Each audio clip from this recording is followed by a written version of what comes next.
Hello friends, आज मैं आपको सती के महात्म्य के बारे में बताती हूँ। जो नारी अपने मृत पति का अनुसरण करती हुई घर से शमशान की ओर प्रसन्नता के साथ जाती है, वह पद पद पर अश्वमेघ यज्ञ का फल प्राप्त करती है।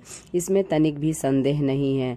जैसे सर पकड़ने वाला सपेरा सांप को उसके बिल से बलपूर्वक निकाल देता है, उसी प्रकार सती स्त्री अपने पति को यमदूतों के हाथ से छीनकर स्वर्गलोक में ले जाती है। उस पतिव्रता देवी को देखकर यमदूत स्वयं भाग जाते हैं। पतिव्रता के तेज का अवलोकन करके सबको तपाने वाले सूर्यदेव स्वयं संतप्त हो उठते हैं। दूसरों को जलाने वाले अग्निदेव भी स्वयं ही जलने लगते हैं तथा त्रिभुवन के संपूर्ण तेज कांप उठते हैं। अपने शरीर में जितने रोए हैं उतने अयुत कोटि वर्षों तक पतिव्रता स्त्री स्वर्ग में पति के साथ विहार करती हुई सुख भोगती है। संसार में वह माता धन्य है, वह पिता धन्य है तथा वह भाग्यवान पति धन्य है जिसके घर में पतिव्रता स्त्री विराजती है। पतिव्रता स्त्री के पुण्य से उसके पिता, माता और पति, इन तीनों के कुलों की तीन तीन पीढ़ियां स्वर्गलोक में जाकर सुख भोगती हैं। पतिव्रता का चरण जहाँ जहाँ धरती का स्पर्श करता है वह स्थान तीर्थ भूमि की भांति मान्य है। वहाँ भूमि पर कोई भार नहीं रहता, वह स्थान परम पावन हो जाता है। सूर्य भी डरते डरते ही अपनी किरणों से पतिव्रता का स्पर्श करते हैं।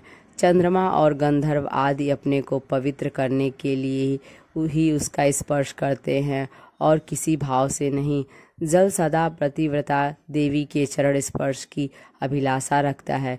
वह जानता है कि गायत्री के द्वारा जो हमारे पाप का नाश होता है उसमें उस देवी का पातिव्रत्य ही कारण है। पातिव्रत्य के बल से ही वह हमारे पापों का नाश करती है। क्या घर घर में अपने रूप और लावण्य पर गर्व करने वाली नारियां नहीं हैं? परंतु पतिव्रता स्त्री भगवान विश्वेश्वर की भक्ति से ही प्राप्त होती हैं। गृहस्थ आश्रम का मूल भार्य है, सुख का मूल कारण भार्य है। धर्म फल की प्राप्ति तथा संतान की वृद्धि का भी भार्या ही कारण है।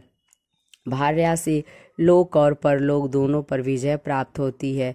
घर में भार्या के होने से ही देवताओं, पितरों और अतिथियों की तृप्ति होती है।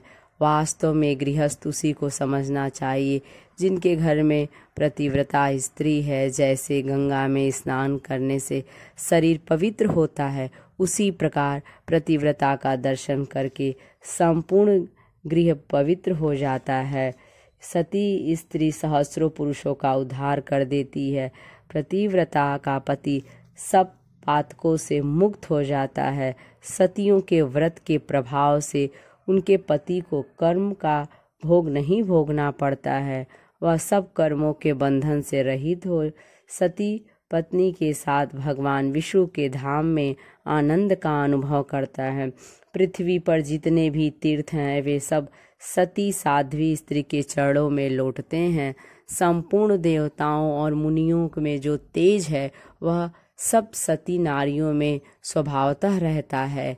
तपस्वी जनों का सारा तप, व्रत करने वालों के व्रत का संपूर्ण फल तथा दाताओं के दान का भी समस्त फल मिलकर जितना होता है वह सब पतिव्रता देवियों में व्याप्त रहता है।